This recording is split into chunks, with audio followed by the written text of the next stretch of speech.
Hi friends, this is a very fundamental question that you have to ask yourself before you learn any subject. For example, in this case, we are learning digital logic circuits and design. The very important question we should ask ourselves is, why should we study this subject? Before we dive into all the details and specifics. So let me explain where this subject, so I'll call it DLD for short. I'll explain where DLD lies in the spectrum.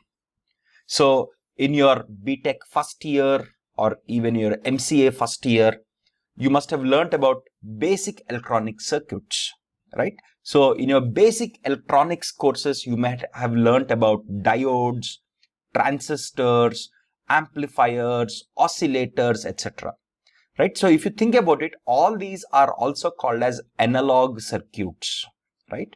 So all these are called as analog circuits because what you care about in many of them is fundamentally about the voltage, which is a real value, the current, the resistance, and other properties. Again, these are called as analog circuits primarily because the measurements that you make or the fundamental units that you measure here, whether it is voltage, whether it is current, right, whether it is resistance, all these simple properties of electronic circuits that you're measuring are all analog in nature, which means they're real values, right? On the other hand, the other world that we live in, which is the world of microprocessors.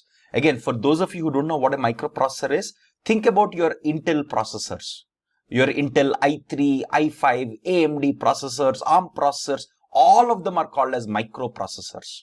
Again, there is a wide variety of microprocessors in the world, and there is a whole subject called as computer organization at undergraduate level computer science, where you learn more about this, right?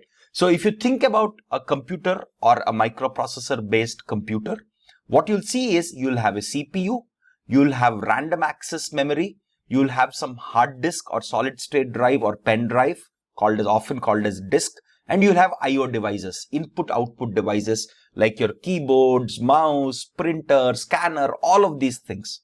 You might have heard that a computer or a microprocessor is a digital device. This is something probably you heard in your school days, that this is a digital device. And a digital device fundamentally only understands zeros and ones, right? Again, the most popularly used digital systems are binary in nature. Now, how do you go from electronic circuits? Please remember that even a microprocessor is also an electronic circuit, but it is a digital electronic circuit. On the other hand, if you take your old school FM radio that your grandparents may have used, or an old television box that your parents might have used, these are called as analog electronic devices, right? While a modern computer is a digital electronic device. Now, between your electronic circuits or electronics subject that where you have learned diodes, transistors, amplifiers, and computer organization microprocessors that you learn in undergraduate level after you learn digital logic design, in between lies this whole important area called as digital logic circuits and design. Typically at undergraduate level computer science courses, first you learn basics of electronic design or electronic circuits, then you learn digital logic design, then you will go on to learn microprocessors and microcontrollers, right? So you can think of digital logic circuits and design as a bridge between your basic analog concepts in electronic circuits and the digital concepts, right? So as a computer science engineer, it's very, very important for you to understand digital logic design because most electronic circuits that you will design will be based on digital circuits and you'll have to apply a lot of basic digital logic. Remember, logic is a subject that you learn in discrete mathematics. You learn about Boolean algebra, right? That fundamental concepts of logic in the context of digital circuits and how to design these circuits is what we will learn in digital logic design, right? I hope you got the bridge between how DLD plays an important role of a bridge between electronic circuits and concepts in electronics that you may have learned and concepts in computer organization and microprocessor that you will learn little later after learning DLD, right? Now, let me give you a simple example. In my BTech second year, when I was learning digital logic design, this is one of my pet projects that I actually solved. So what I did was this. I had a ceiling fan, a fan that is very commonly used in India, and I wanted to control this fan using my computer. Remember, this is my computer. I didn't have a laptop then, I had a desktop.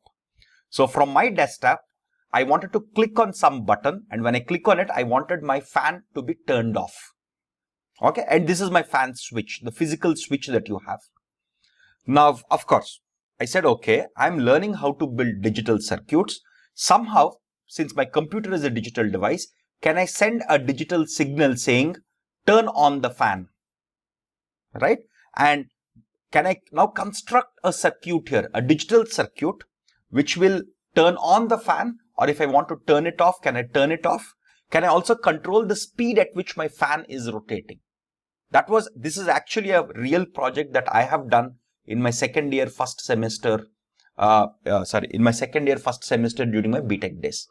Again, this project helped me understand and appreciate digital logic design a lot.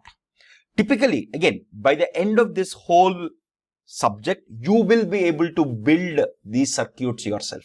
Again, you'll have to know a little bit of C programming also. You'll have to know a little bit about IO devices.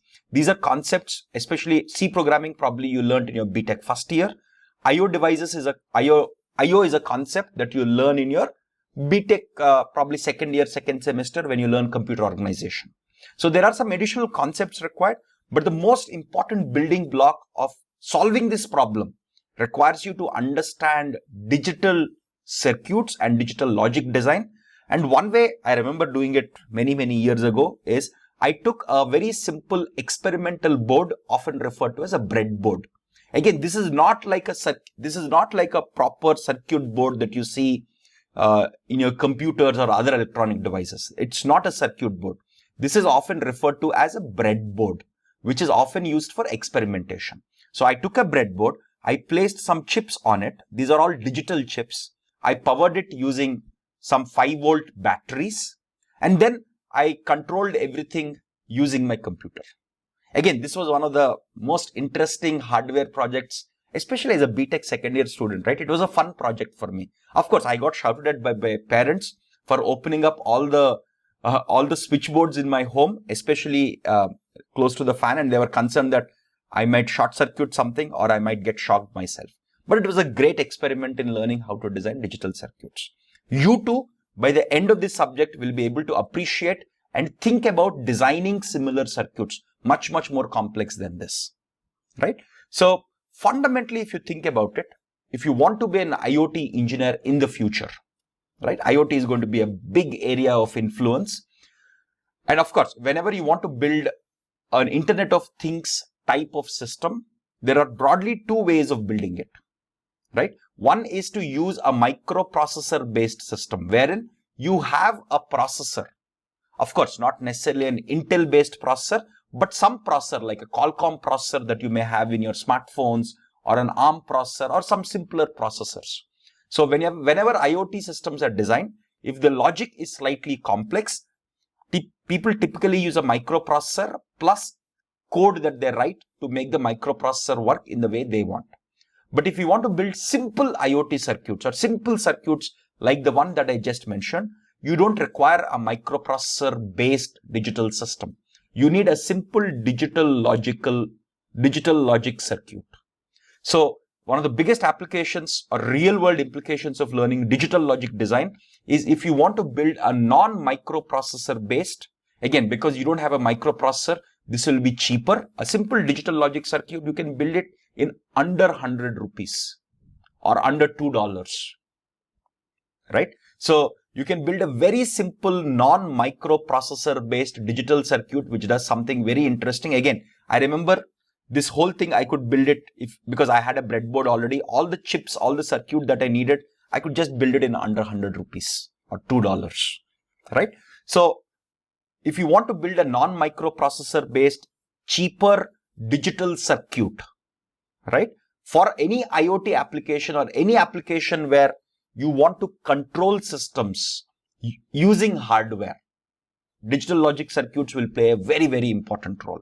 Similarly, in your discrete mathematics, I'm assuming you've already learned Boolean algebra, Boolean expressions, and Boolean logic. Again, to understand digital logic circuits, I'm assuming that you already have the required prerequisite. A prerequisite is a subject that you need to know before you understand everything here, right? So I'm assuming that you already understand the basics of Boolean logic, Boolean expressions that is typically covered in discrete mathematics. So you can think of digital logic circuits and design as a way to translate Boolean logic and Boolean expressions into hardware. Remember, Boolean logic and expressions is something that you may have learned in discrete mathematics or in programming, right? These are concepts that you have learned from a mathematical viewpoint or a programming viewpoint. Now, if you want to translate that logic to hardware, digital logic design is extremely important. Similarly, a very important question that you might have had in your mind, especially when you're writing C programs, right, is whenever you're entering numbers in binary. For example, you say 123 plus 256, right? It returns, again, the C program, let's assume you try to add two numbers like this, two integers, it will return the appropriate answer. But you may have heard that most computers are digital, which means they only understand zeros and ones. So a fundamental question that might have come up in your mind here is, I am entering decimal numbers. How does the computer convert these decimal numbers into binary and perform this operation of addition? Again, this is for integers. Same concept happens for floats and doubles in C programming. For example, if we have 1.02 plus 3.21, these are floating point numbers. Now, how are these floating point numbers converted into binary, and how is this addition operation performed in binary? In C programming, you thought that everything was taken care internally. But a very important aspect of how these things work is to represent numbers in binary and to represent numeric operations in binary. We learn in digital logic circuit and design, a very important concept is how do you represent numbers, whether they are integers or floating point numbers in binary, and how do you perform basic numerical operations on these binary data. And remember that, very importantly, your microprocessor, like an Intel processor, is just a bunch of digital logic circuits connected together, right? So you can think of digital logic circuits as a building block which is foundational to understanding microprocessors itself. So you might most likely have a subject called computer organization or microprocessors at undergraduate level computer science, where you learn about how a microprocessor itself works. And when you look inside the microprocessor in this subject, you'll see a lot of digital logic circuits. There are some circuits called as combinatorial circuits. There are some circuits called as sequential circuits that, again, we have whole chapters called combinatorial circuits and sequential circuits in this subject. And we'll learn about multiple types of combinatorial and sequential circuits. If you don't know what these terms mean, don't worry. I'll explain them in a little while. But very importantly, you should think of digital logic design as a core subject in understanding how computers work, in understanding how numerical operations occur, in designing real world Internet of Things applications like this. Again, this is a very simple IoT application, right? Wherein I'm trying to control my fan, which is a physical electromechanical device, using my computer. Again, today it's very simple to build something like this just using your smartphone. Again, that's an application of IoT, right? And to do any of this in the real world, a good foundational knowledge of digital logic design is extremely important, right? And that's the reason why you should study digital logic design and circuits.